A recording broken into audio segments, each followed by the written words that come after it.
প্রিয় বন্ধুরা আসসালামু আলাইকুম। আপনারা এই যে আমার স্ক্রিনে রঙে বেঙ্গের যে পাপড় দেখতে পাচ্ছেন, এই সমস্ত পাপড় কখনোই আপনার সন্তানকে বা আপনার পরিবারকে খাওয়াবেন না। এই খাবারগুলো অত্যন্ত লোভনীয়, যে কারণে বাচ্চার থেকে শুরু করে বয়স্ক মানুষ পর্যন্ত পছন্দ করে।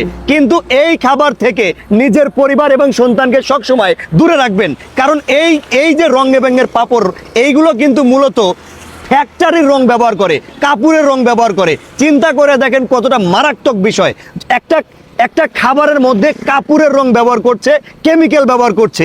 তো এই খাবার খেলে আপনার আমার সন্তানের বা আমাদের শারীরিক কন্ডিশন কোথায় গিয়ে দাঁড়াবে? প্রিয় বন্ধুরা, সচেতনতার খাতিরে এই ভিডিওটা আমার পাবলিশ করা। এই যে রঙে বেঙ্গের পাপড়, এটা কিন্তু বিভিন্ন খোলা বাজারে বা হাটে বা মুদি দোকানে আপনি অনায়াসে পেয়ে যাবেন। কিন্তু এই খাবারটার থেকে সর্বদা দূরে থাকবেন। ম্যাক্সিমাম খাবারেই ভেজাল আমাদের দেশে, আমরা জানি। কারণ আপনি একটু লক্ষ্য করে দেখেন, আমার দেশে কিন্তু